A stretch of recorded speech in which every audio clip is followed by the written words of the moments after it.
This conference will now be recorded. So today we will be discussing two talks from the 2017, Jan 2017. Actually, yesterday I was about to discuss this magnesium sulfate talk, but yesterday there was some problem with this GoToMeeting connection. So today I thought I will discuss two things. So one, this is regarding magnesium sulfate in the neuroprotection in preterm deliveries, and another talk is radiotherapy. Okay, radiotherapy in gynecological malignancies. So we will discuss these two talks. Both are very short talk, and actually only few things are important from these two talks. Okay, so first we will start with this use of magnesium sulfate in preterm deliveries for neuroprotection.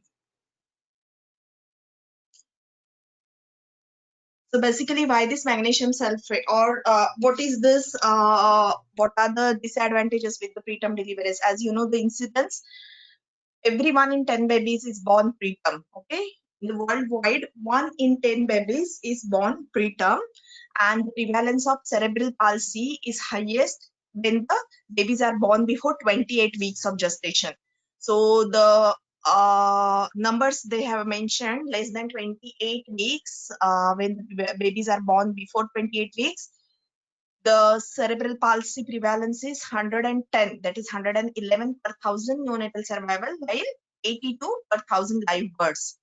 And it declines with increasing gestational age. So it is only 43 between 28 to 31 weeks, and 6 to 7 between 32 to 36 weeks. And after 36 weeks, the prevalence of cerebral palsy is only 1.35 per thousand.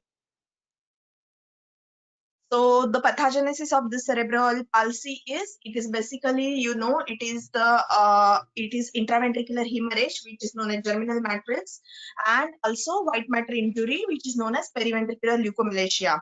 And this periventricular leucomalacia is the main pathogenesis in preterm cerebral palsy. So this periventricular leucomalacia, it is best detected with MRI. This occurs in 2 to 3% of infants which are born where the birth weight is less than 1500 grams. So periventricular leucomalacia occurs in only 2 to 3%, where the baby weight is less than 1500 grams. And out of this 2 to 3%, around 10% they will exhibit cerebral palsy, and 50%, around approximately 50% babies will have cognitive and behavioral deficits.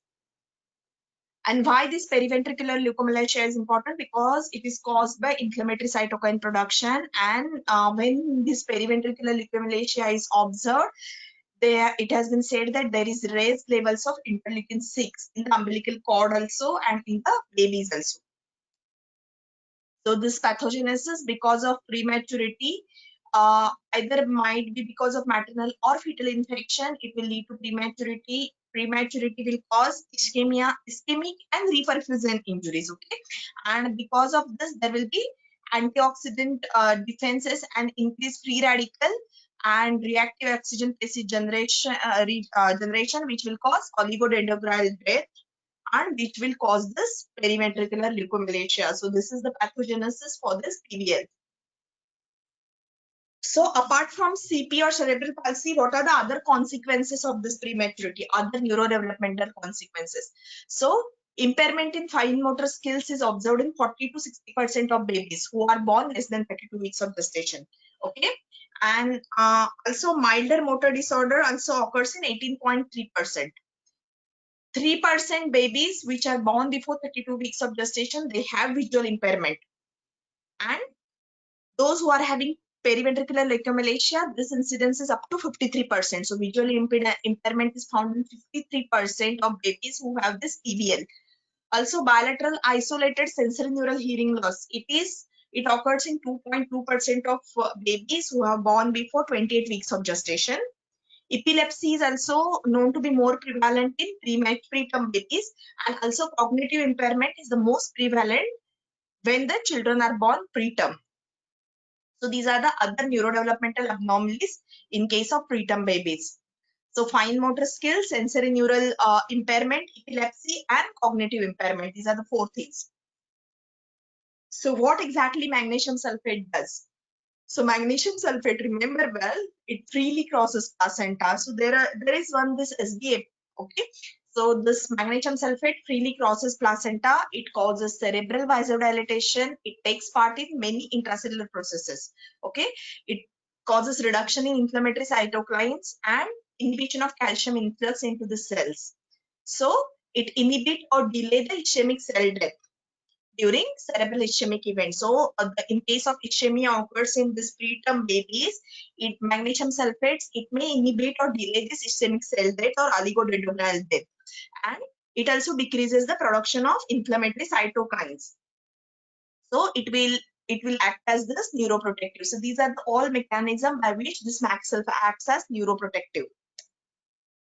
Now this talk is about various trials. They have described various trials for this justification of this MgSO4 for this preterm babies. Okay, so I'm just giving you the small inference of this all trials. Actually, you are not it is not necessary for you to remember all these trials. So I am in one sentence, I'm giving the inference of this trial. So the magnet trial was done.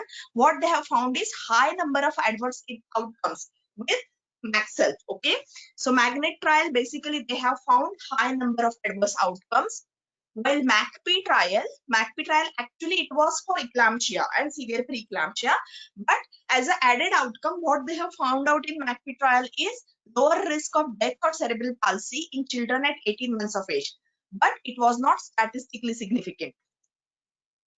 Then this ActoMACSF trial, it is specifically done in preterm babies. What they have reported is non-significant reduction in CP and death, but significant reduction in the prevalence of gross motor dysfunction. So this ActoMACSF trial, they have reported non-significant reduction in cerebral palsy and death, but significant reduction in prevalence of gross motor dysfunction. The BEAM trial, it is also done for preterm babies. It has found insignificant difference in outcome between the placebo and MgSO4. So they have compared placebo and MgSO4 and they have found that there is a significant reduction in the severe CP, but not milder cerebral palsy. So severe cerebral palsy, the incidence was reduced, but not with milder CP. Then PREMAC trial, they have also found out significant reduction in death and gross motor dysfunction. So almost all the trials have shown that there is a reduction in the CP or either gross motor dysfunction. So the meta-analysis and Cochrane review, what they have described is there is a statistically significant difference in the reduction in cerebral palsy when MgSO4 has been administered, but there was no difference in other acute neurological outcomes like Apgar score less than 7, need for ongoing respiratory support, any intraventricular hemorrhage, periventricular leucomalacia, or neonatal convulsion. So these acute neurological outcomes, there was no difference, but yes, definitely there was reduction in the cerebral palsy. And in all the trials, what this meta-analysis has shown is there was insufficient data to recommend a specific dose. Okay, so optimal loading and maintenance dose, there was no sufficient data to recommend any specific dose. And what they have found out is the benefit was greater before 30 weeks. So the number needed to treat were 46. While between 32 to 34 weeks, the number needed to treat to prevent CP was 56. So benefit was greater before 30 weeks, what they have found out. And regarding fetal safety, because first trial you have shown, I have told you that they have found out significant adverse outcomes. But when they have compared, they have done this meta-analysis, what they have found out that there was no increase in the risk of adverse neonatal outcome or mortality. So for baby, there was no increase in adverse outcome or mortality. But what are the side effects in the females or the woman who receives this MgSO4? So minor side effects of MgSO4, as you all know, they are flushing, nausea, or vomiting. Serious side effects, but they are rare. Okay, so serious side effects are rare and they include respiratory depression, pulmonary edema, and cardiac arrest. So avoid the serious side effect. They should be closely monitored. Calcium gluconate should be available. Whenever you are giving MgSO4, there should be calcium gluconate available to treat the toxicity. Okay, and if you combine this MgSO4 with nifedipine, if you combine the MgSO4 with calcium channel blocker, there is increased risk of maternal hypotension. Also, there is increased risk of neuromuscular blockage. So what is the optimal loading dose? What they have found out? Still, there is no specific data, but what the authors recommend is 4 gram bolus over 30 minutes. Okay. So when the delivery is imminent, The bolus dose is 4 gram over 30 minutes followed by 1 gram per hour maintenance infusion. It is administered until birth or up to maximum of 24 hours. So this dose you should remember. This is repeatedly asked in SBS.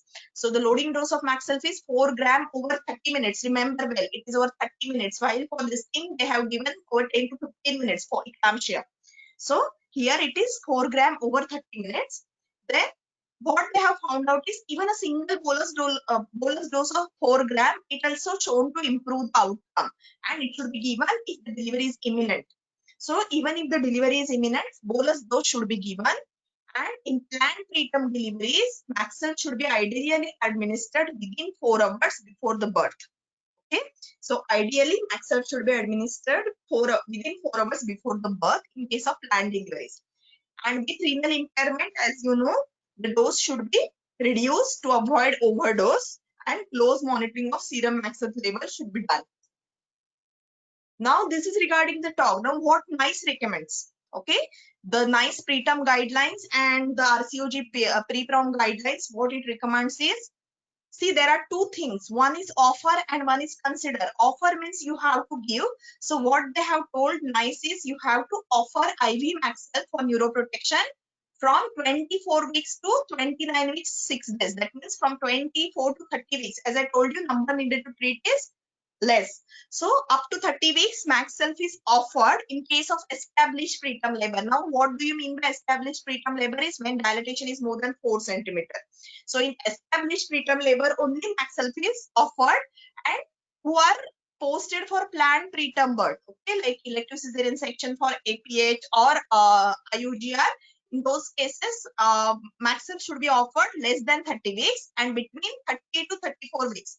Or 30 to 33 weeks, 6 days, MgSO4 is considered same in established preterm or having a planned preterm birth. So these are the NICE recommendation. So this is regarding this MgSO4 talk. Now there are these 2 or 3 questions. So please type answers in your chat box. So 37-year-old primary gravida is admitted in established labor at 29 weeks 4 days. Okay, she has been prescribed MgSO4 sulfate for neuroprotection. So what is the correct dose?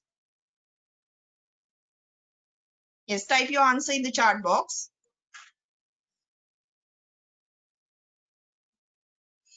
Yeah, very good. So as I told you, 4 gram over 30 minutes, it is a bolus dose followed by 1 gram per hour infusion. So answer is A. Very good.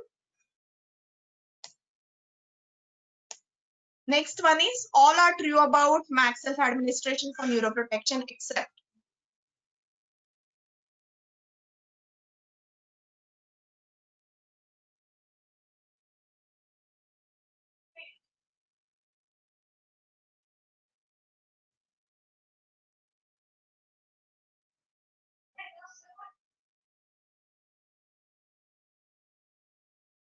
Yes, very good.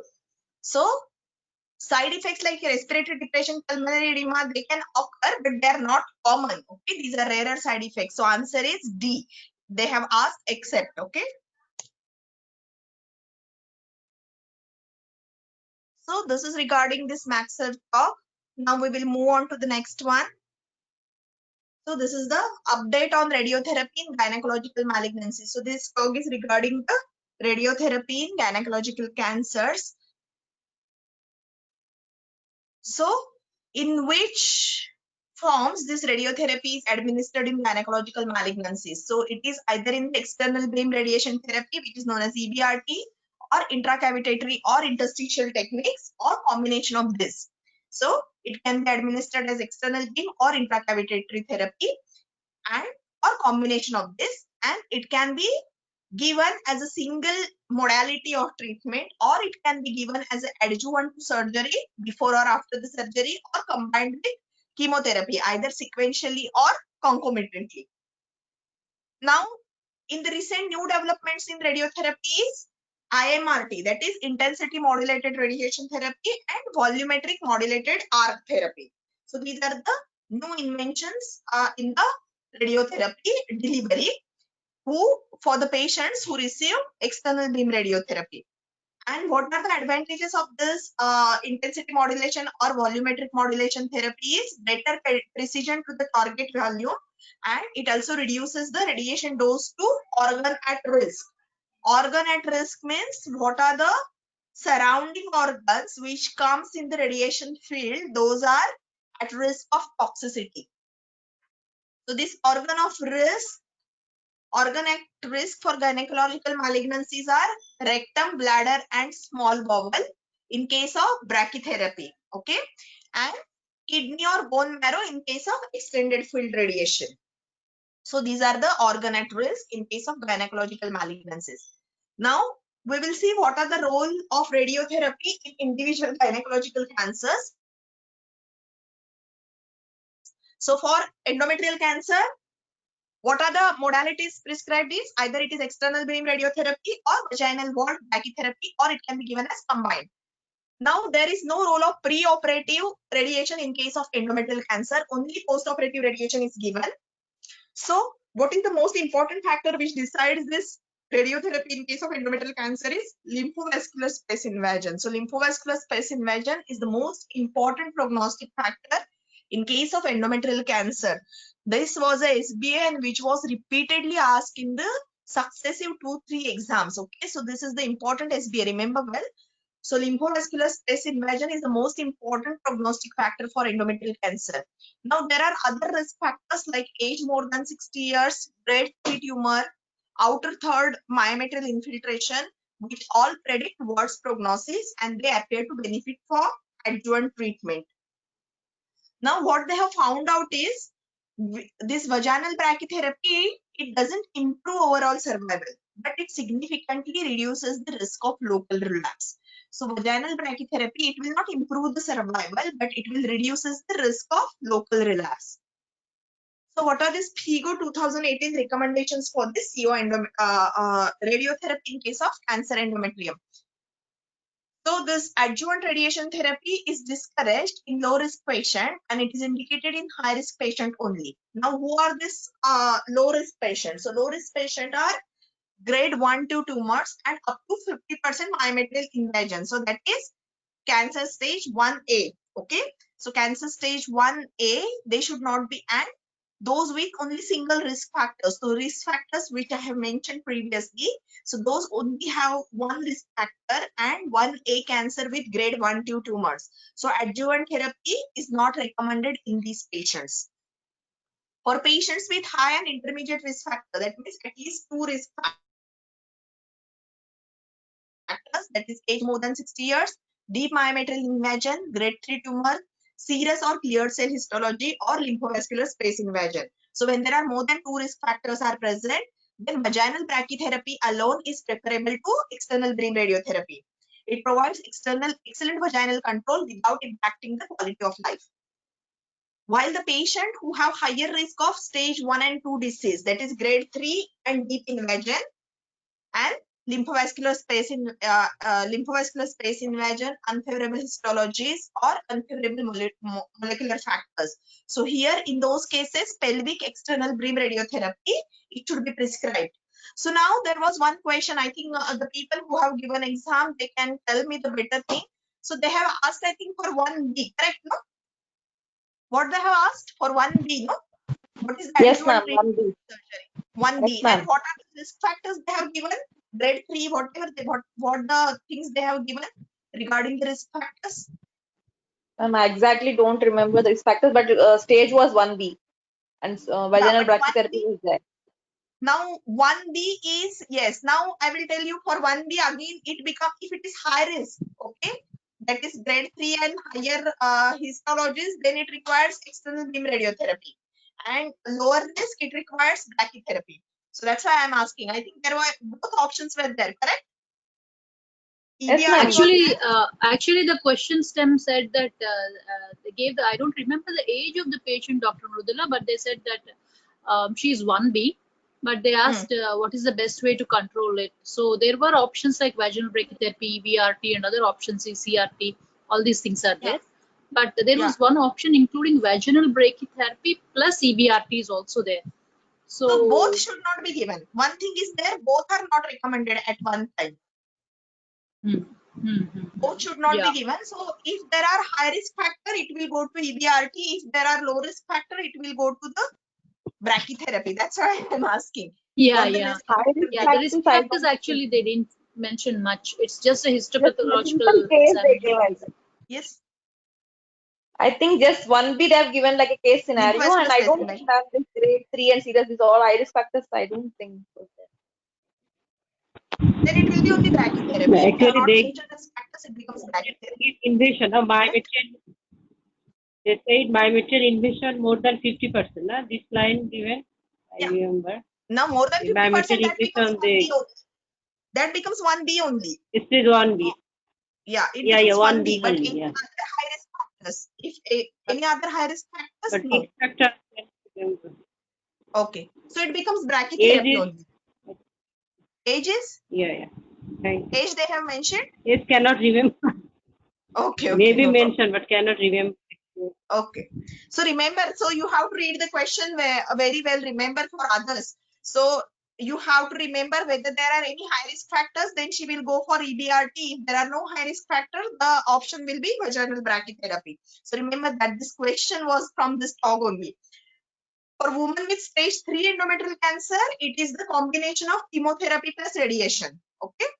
To maximize recurrence-free survival.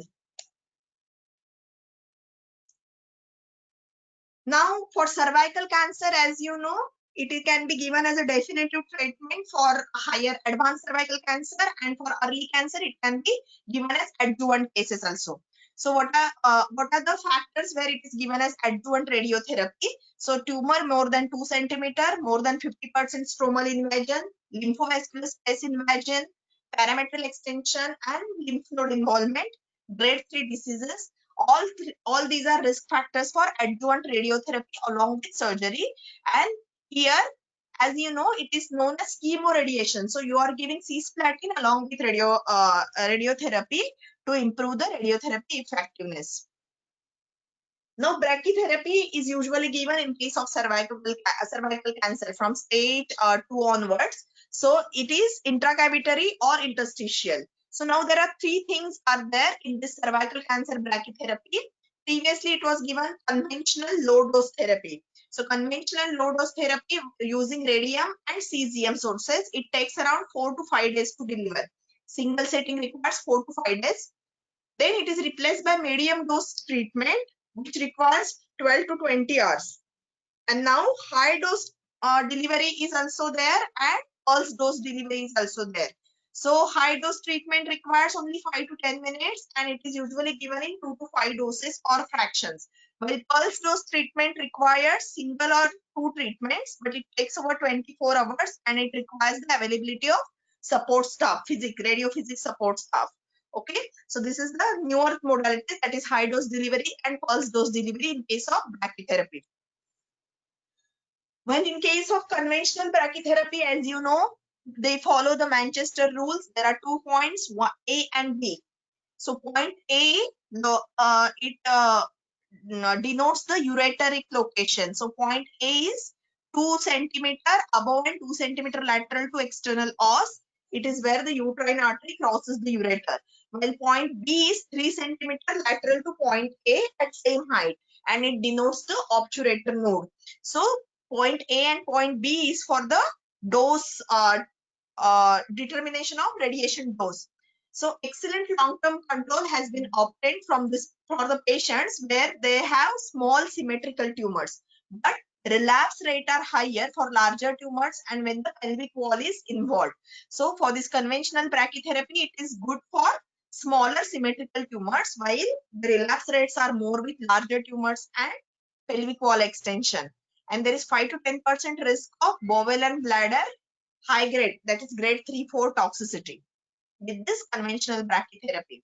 So in this conventional brachytherapy, what they're using, either tandem ovoid application or tandem and ring application.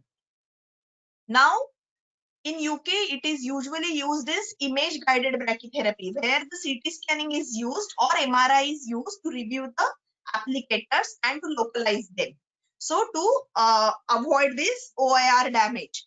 Also, it is accepted that MRI provides a much better definition of tissues and tumors in cervical cancer, and wherever available, it is the modality of choice for surgical staging, okay, or for local staging, not surgical, for local staging. So for local staging, MRI is better for CA cervix. So here you can see first diagram or first photo is of X-ray for this tandem and ovoid application. Second is CT scanning to show this tandem applicator, and this is this tandem and ring applicator. Okay, this is the actual tandem and ring applicator. Now, in case of relapse, this is in case of cervical cancer. So, if there is relapse after primary surgical treatment, chemoradiation is the modality of treatment. Now, whether this chemoradiation will work or not, to see that, PET scanning or PET scanning is help to identify the patient with metastatic disease who are not suitable. Okay, so to identify the metastasis, this PET scanning is used. This is also a repeated SB, at least 2 to 3 times they have repeated it. So PET scanning is used to rule out metastasis, while for local staging, MRI is used. Remember well. So this both questions have been repeated. So for local staging, MRI is the option, while to rule out metastasis, PET scanning is the option. So patient with para-aortic relapse but no other site of disease, they should be considered for high dose radiation. Number of them, they enter in long-term remission. Now there is another modality, that is stereotactic ablative radiation technique. So this is used for locally recurrent disease. This uses very precise targeted radiation using IMRT type technique, that is intensity modulation radiation therapy, to deliver the high dose ultra localized radiation to the site of relapse. It uses larger fraction and shorter duration of treatments. So indication of this SABR or stereotactic ablative technique is isolated recurrence in pelvis where the tumor size is no more than 3 to 5 centimeter. To boost the cervix in rare cases where the brachytherapy is not possible, and isolated para-aortic nodal relapse no larger than 3 to 5 centimeters. So these are indications for stereotactic ablative radiotherapy. Now, in case of cervical cancer, radiation may also play a palliative role for stopping recurrent bleeding, pelvic pain, and controlling symptoms of bone metastasis and lung metastasis. So there was a question I think in one book. So the cervical cancer who is having torrential bleeding. So what is the modality of treatment? So here there is also the treatment of choice will be radiation to stop recurrent bleeding. The role of radiotherapy in ovarian cancer, so it has a very limited role. Palliative radiotherapy can be given in case of symptomatic relapse, okay, where the patient is having pain, bleeding, or discharge that cannot be controlled by other means. So for ovarian cancer, there is very limited role. In case of vaginal and vulval cancers, so in both cancers, the primary modality is surgery, but radiotherapy can be considered in older patients, and it is usually highly responsive to the radiotherapy. These vaginal cancers are highly responsive to radiotherapy. So in case of older woman, it can be considered as a choice of treatment with or without chemotherapy. In case of upper vagina, brachytherapy is given, while in case of lower vagina, interstitial brachytherapy is used instead of vaginal brachytherapy. Okay.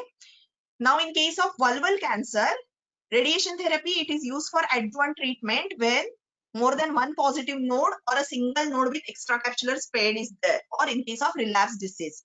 So in case of vulval cancer, when the relapse is there, when the primary modality used is surgery, radiotherapy is used. Okay.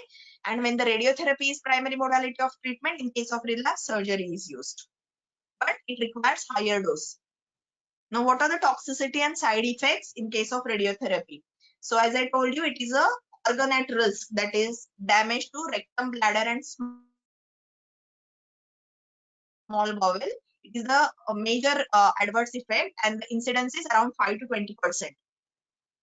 And also when the ovaries comes in the field of radiation, the consequences infertility and early menopause. And few patients, they require colostomies or urinary diversion because of this bladder and bowel toxicity. But this intensity modulation or volumetric modulation therapy may help to reduce this. So this is regarding this radiotherapy talk. So the questions on this talk is, so 58-year-old woman, she has been diagnosed with endometrial cancer following investigation that included histology on endometrial biopsy. She had surgery and came for review 2 weeks after. What is the most important factor in the providing guide to the prognosis? Yes, very good. So answer is C, lymphovascular space invasion. Next question. 50-year-old woman who had surgical treatment for cervical cancer 3 years ago. She presents with clinical features of relapsed disease. This has been confirmed. What investigation will help to determine whether she will have a chance of local control and cure from chemoradiation? Yes. Very good. So here we have to see that she is not having any metastasis. So the answer is D. It is positron emission tomography. Okay. So this is regarding the talks. So why I'm taking this talk, this thing articles, because the talks are very big, and if you read it line by line, it is very difficult to remember also. So I'm just highlighting the important point for your exam point of view. So thank you, girls. Tomorrow we will meet with another talk. Okay. Bye for today. Okay. Thank you, ma'am. Yeah. Thank you, ma'am. Thank you, ma'am.